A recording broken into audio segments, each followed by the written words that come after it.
Welcome back to Scotty's Hobbies.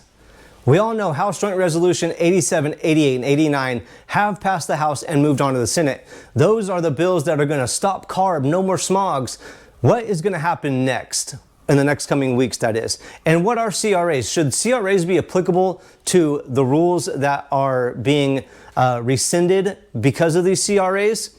I'm going to go over everything in this video. I'm also going to give you links to go read on everything and show you screenshots of everything I'm talking about up over here. So make sure you guys do your own research. Don't just listen to me and don't listen to some yoo-hoos out there on the interweb. We all are just a bunch of idiot YouTubers coming up with our own opinions. But I'm going to try to provide you with facts as I go along. So make sure you do your own research and come up with your own conclusions and just make sure we understand everything that's going on. Before we go too far, please hit that like button, subscribe, hit the ring bell, and check out the video library for a ton of automotive helpful DIY videos. There's a ton of them out there, a few hundred of them at least. All right, House Joint Resolution 87, 88, and 89. Those are CRAs that are going to disapprove or stop the rules or waivers that were given out by the EPA in the Biden administration back in December. Should these rules be applicable to CRAs? Well, CRAs are Congressional Review Act. Well, that's what it is. Now, the Congressional Review Act allows Congress 60 days, business days, not calendar days, 60 congressional business days to file a resolution of disapproval to stop a rule given by an agency. So they have 60 days to file this disapproval from when the rule of the agency is registered with the Federal Register. Now, this is where it gets a little bit gray and a little bit scary. Now, we all know CARB is going to go away. There's going to be no more smog checks. We don't have to do any more emissions testing. We go out, we could cut the cats off. We could do straight pipes. We could no more EGR, add turbos and superchargers because we're no longer going to have to worry about smog inspection. Put the brakes on that one really fast, please. So if a CRA only applies to rules that were applied in the last 60 days, well, here in California, we are following emission standards that were not set in the last 60 days. In the last 60 days, business days of Congress, that's when the Biden administration, the EPA of the Biden administration, granted the waivers for the Advanced Clean Cars 2 Act, or rule. That is the EV mandate or gas ban. Also the Omnibus Low NOx rule, and also the Clean Trucks rule. There's a little bit caveat on the Clean Trucks rule. The Clean Trucks rule was actually a waiver granted in 2023, but in December of 24, the EPA came back and said, hey, we want to change this one up a little bit. So they applied for a change to the waiver, so I think that might make it applicable to CRAs. I'm not 100% sure, but nothing in these CRAs clearly states that it's going to put an end to smog inspection in California. Now, if these rules go through the Senate, which they are going to, if they get passed through the Senate, I highly think they're going to. First off, in the next week or so, these CRAs are going to be assigned to a committee, transportation committee or economic committee, to a committee. They're going to talk about it and then put it on the Senate floor and vote on it. That process might be pretty fast. Who really knows? And if it gets to Trump's desk, that process is going to be pretty fast as well. What a lot of people are saying is now once Trump signs these bills are going to be no longer available to make a similar rule, or the rules are that you can't make a similar rule if a CRA is passed. Wait a minute. I was doing some research on congress.gov. Look at this. I'm going to read it to you real fast. Now listen to this.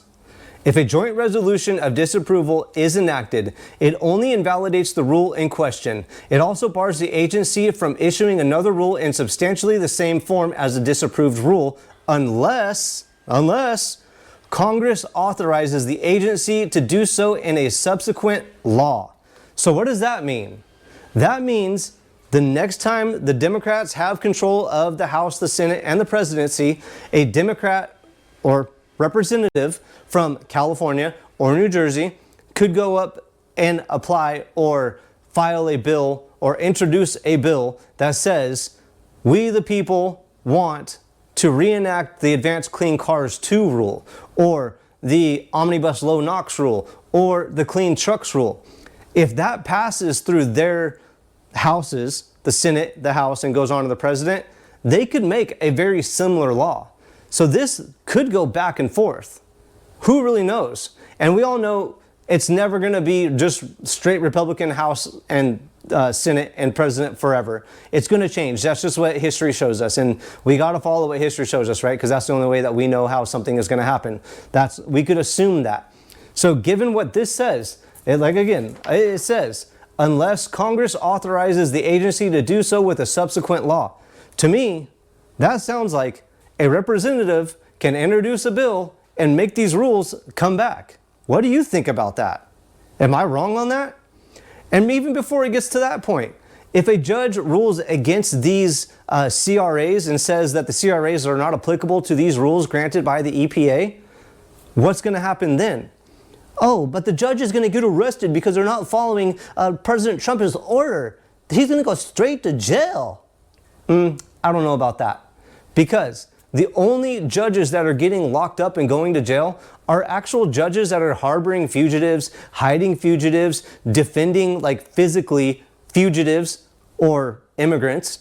It's not judges that are ruling against Trump. Go Google, judge rules against Trump. See what happens. Look at all the judges that are ruling against Trump. And I'm not against Trump at all. I personally love Trump. I support a lot that he's doing.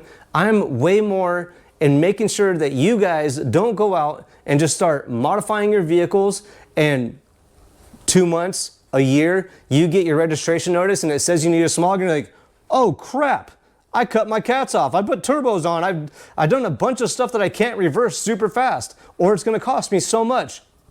I don't want you guys to run into that problem. That's why I'm bringing you guys this knowledge, so you guys can make sure you come up with your own opinions of what's going to happen. Don't listen to me or other YouTubers. We're all just a bunch of idiots coming up with our own opinions to spread on to you guys. I'm just trying to pass along facts to you guys that make sense, for one, and my facts aren't, or my proof isn't, trust me bro, I know. I try to give you the best knowledge that I could find out there that I pass along to you, and you could go look at it yourselves. Don't just take my word for anything.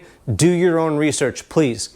If you feel that I'm wrong in anything, comment below, let me know. Give me some stuff to research on, not opinion pieces. I want legit, like congress.gov is a really good one for me to go look at.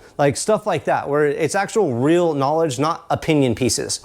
Now, if this video helped you out, helped you come up to a conclusion with anything that's going on, or you found it any type of entertaining, make sure to comment below and let me know. Please hit that like button right now. Smash that like button. That's what they say, right? That's what the new fancy people say. Smash that like button, subscribe, hit the ring bell, check out the video library. I appreciate you guys taking the time to watch me talk. I will see you guys on the next hopefully helpful video. Thanks for checking out Scotty's Hobbies.